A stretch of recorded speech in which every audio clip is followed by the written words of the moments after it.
Long time no see, Manas the Maniac back again, and this time we'll be doing the Watzmann traverse. So this video is all about that, the planning, my thoughts behind it, and everything you have to know before the actual climb. Today we have the 10th of August.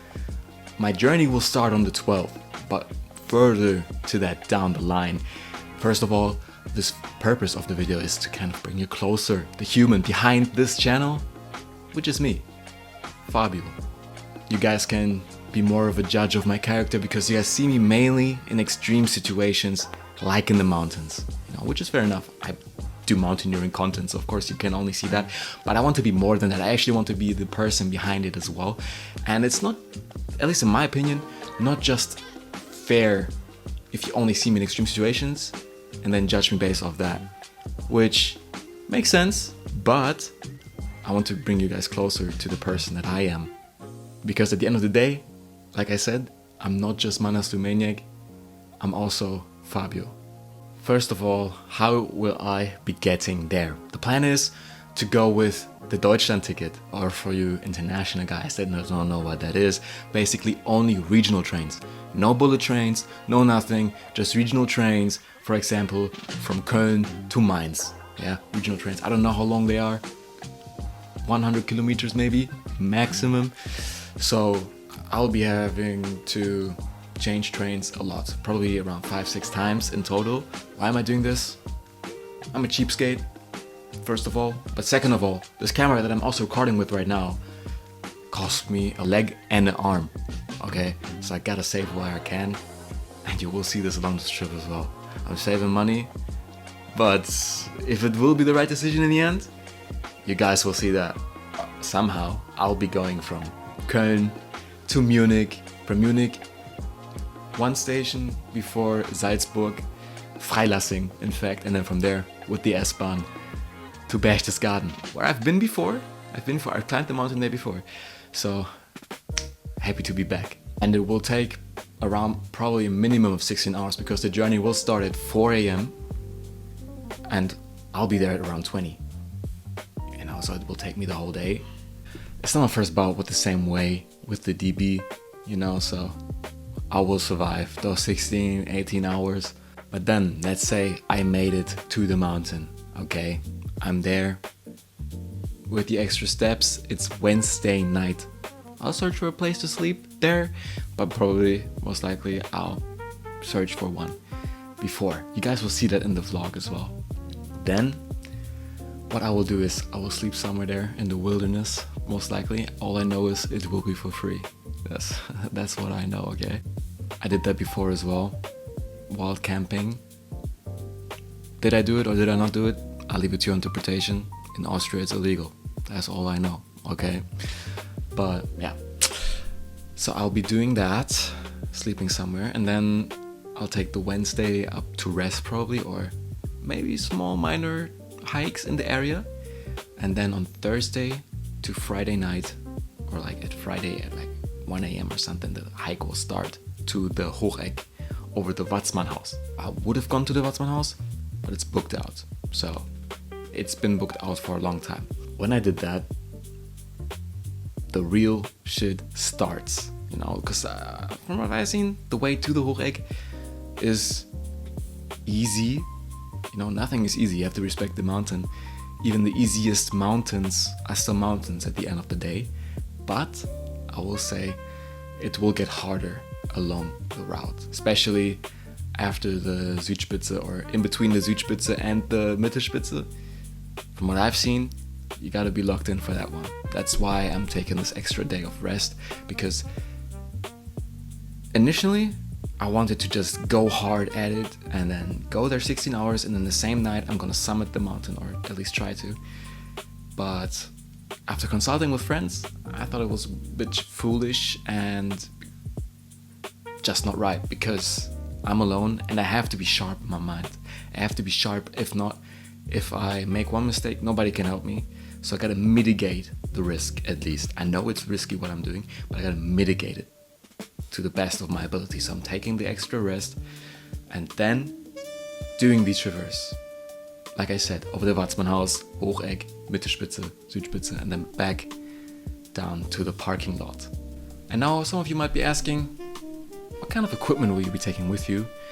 There might be some last minute changes, but right now, definitely from the top of my head, a helmet, headlamp, this camera for sure, head strap for the camera, chest strap for the camera, first aid kit, water, food, plenty of that, but obviously not too much so I don't have to carry too much. Yeah, definitely not a harness. Some of you might be thinking you should take a harness with you because there are also ropes, like fixed ropes on the trail, but nobody uses a harness on the Watzmann. It's not a Via Ferrata, you know, it's none of that, so you can just grab it with your hand and fucking pay attention.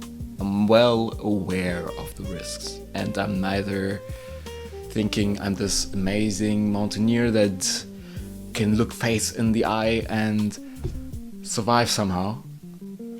Some of you might call it reckless. I will try to make it as safe as possible in a unsafe situation, you know, because I will be alone. So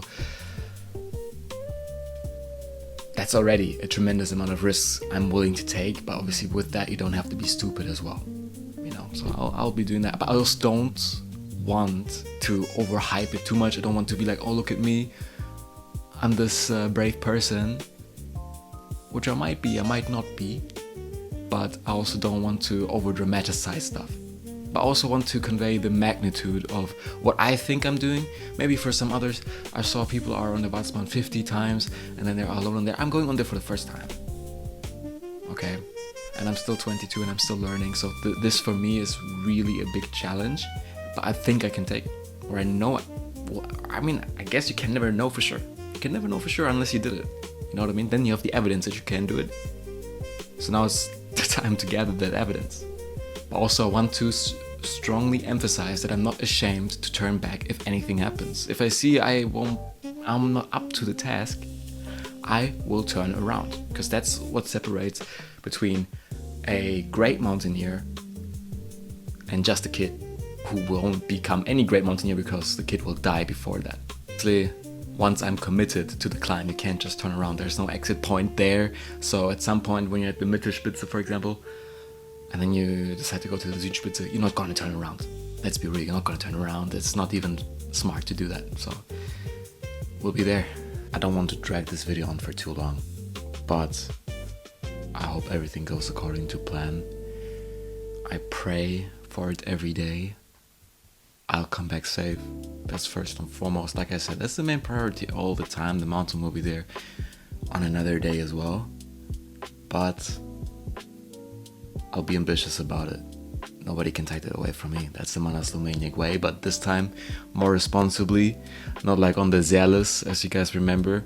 There's a fine line between ambitiousness and recklessness and just foolishness at the end of the day, and I don't want to fall into that other category anymore. So, having said that, in 2 days the journey starts. In less than 48 hours, as I'm recording this, I'll be on the train to Berchtesgaden. Can't wait. I'm literally stoked. I'm eager how this will pan out. I'm sure one day I will look back at it and I'll say I'll miss those days. At least I hope it will be that kind of experience.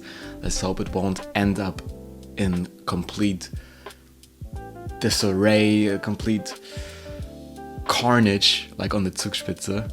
You guys know I broke down afterwards. Let's hope it doesn't get to that. Alright, let's say I stay healthy, my ankles stay healthy, and everything goes blessed. Okay, having said that, obviously I have to practice humility, be humble. The mountain always has the last word, but I'll give it my all. I give it my best, and that's all I can do. Okay, and be smart about it. Next video you guys will see will be me on the Watzmann. At least attempting it. Anything else, the results, not even I know. But whether you like me or not, you're gonna see it and then make up your own decisions, you know. Like I said, I'm doing it solo. Okay, I get it. For some it's reckless. It isn't a smart idea. I know. But it's my decision. And in doing so, it's my risk that I'm willing to take. So if anything happens, I'm not expecting any pity because it's my fault at the end of the day. I respect the mountain deeply and I'm merely a guest on the mountain, and I hope the mountain will let me do my thing. And at the end of the day, that's all I can hope for. So, having said that, next video will hopefully be a summit video or not. We will see. And until then, I'll see you guys next time. And maybe I can inspire some of you guys to start mountaineering, even if it's alone. Believe me, I try to ask people. But when nobody agrees, sometimes you just have to do it yourself. I'm not saying you should do the same stuff that I'm doing. Probably you shouldn't. I'm not a role model. That's also what I want to clarify here. I'm not a role model. Just don't do the stuff that I'm doing. Do your own due diligence, do your own research, and think if you can do it. And then you have to have the confidence in yourself that you can pull it off. But if you don't, then don't.